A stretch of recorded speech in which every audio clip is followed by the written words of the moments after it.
আমার নাম শ্রী অনিরুদ্ধ পাঠক। আপনি খেতি করে খেতি করো, কি খেতি করে? খেতি করো, ধান খেতি করো, আলু খেতি করো, কচু খেতি থাকে, আপনার তামোল পাণৰ বাগান আছে। তাৰপিছত চৰকাৰৰ পৰা বৰ্তমানলৈকে একো পোৱা নাই। খেতি কৰোঁ যদিও কষ্ট কৰিয়ে কৰোঁ, টকা পইচাখিনি নিজৰে ভৰাব লাগে। গতিকে চৰকাৰৰ কোনো বীজ বা সাহায্য পোৱা নাই আজিলৈ। ধৰক 6 বছৰে হ'ল, এই 6 বছৰ ধৰি এনেকৈ খেতি কৰি পৰিশ্ৰম কৰি খাই আছোঁ। কি হৈছিল? এইটো মোৰ কিবা চাইকেল এক্সিডেণ্টত ভৰি ভাঙিছিল। ভৰি ভাঙি সেই ধৰি 2 বছৰমান পঢ়ি তাৰপাছত আৰু হাল গৰু কৰি এনেকৈ খেতি কৰি বৰ্তমান জীৱন ধাৰণ কৰি আছোঁ। পাতি লগোৱা আছে? পাতি লগোৱা আছে, ইয়াতে পাতি স্ক্ৰু মাৰা আছে, আপোনাৰ হাত এখন ভাঙা, ভৰিখন স্ক্ৰু মাৰা, পাতি লগোৱা। চৰকাৰক ঘৰৰ আবেদন কৰা হৈছিল কেইবাবাৰো, মোটামুটি 6-7 বাৰ, কিন্তু আজিলৈ বৰ্তমান পোৱা নাই। আপোনাৰ বহুতবাৰ দৰখাস্ত কৰা হৈছিল, কিন্তু সেইটোও পোৱা নাই। আপোনাৰ জীৱন নিৰ্বাহ কৰি আছোঁ। গতিকে সেই হিচাপত চৰকাৰৰ পৰা খেতি বাতি কৰি থকা হিচাপত কোনো বীজ বা কোনো টকা পইচাৰ সাহায্য আৰ্থিক পোৱা নাই।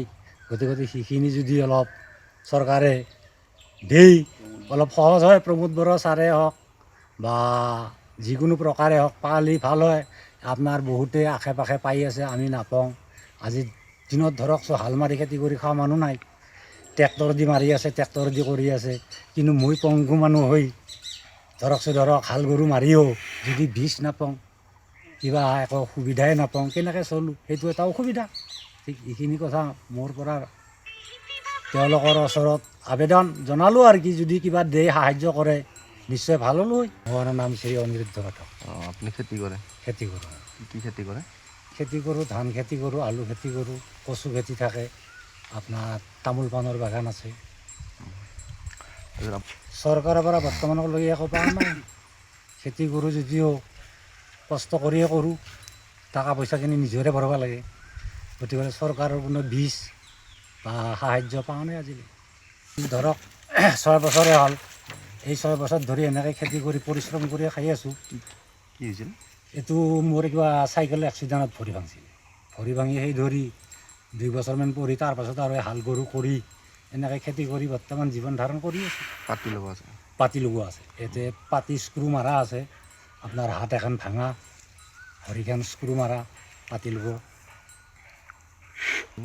চৰকাৰক ঘৰৰ আবেদন কৰা হৈছিল কেইবাবাৰো, মোটামুটি 6-7 বাৰ, কিন্তু আজিলৈ বৰ্তমান পোৱা নাই। আপোনাৰ বহুতবাৰ দৰখাস্ত কৰা হৈছিল, কিন্তু সেইটোও পোৱা নাই। আপোনাৰ জীৱন নিৰ্বাহ কৰি আছোঁ। গতিকে সেই হিচাপত চৰকাৰৰ পৰা খেতি বাতি কৰি থকা হিচাপত কোনো বীজ বা কোনো টকা পইচাৰ সাহায্য আৰ্থিক পোৱা নাই। গতিকে সেইখিনি যদি অলপ চৰকাৰে দেই অলপ সহজ হয়, প্ৰমোদ বড়ো ছাৰে হওক বা যিকোনো প্ৰকাৰে হওক, পালি ভাল হয়। আপোনাৰ বহুতে আশে পাশে পাই আছে, আমি নাপাওঁ। আজিৰ দিনত ধৰক হাল মাৰি খেতি কৰি খোৱা মানুহ নাই, ট্ৰেক্টৰ দি মাৰি আছে, ট্ৰেক্টৰ দি কৰি আছে। কিন্তু মই পংগু মানুহ হৈ ধৰক হাল গৰু মাৰিও যদি বীজ নাপাওঁ, কিবা একো সুবিধাই নাপাওঁ, কেনেকৈ চলোঁ, সেইটো এটা অসুবিধা। ঠিক এইখিনি কথা মোৰ পৰা তেওঁলোকৰ ওচৰত আবেদন জনালোঁ আৰু কি, যদি কিবা দিয়ে সাহায্য কৰে নিশ্চয় ভাল হ'লো হয়।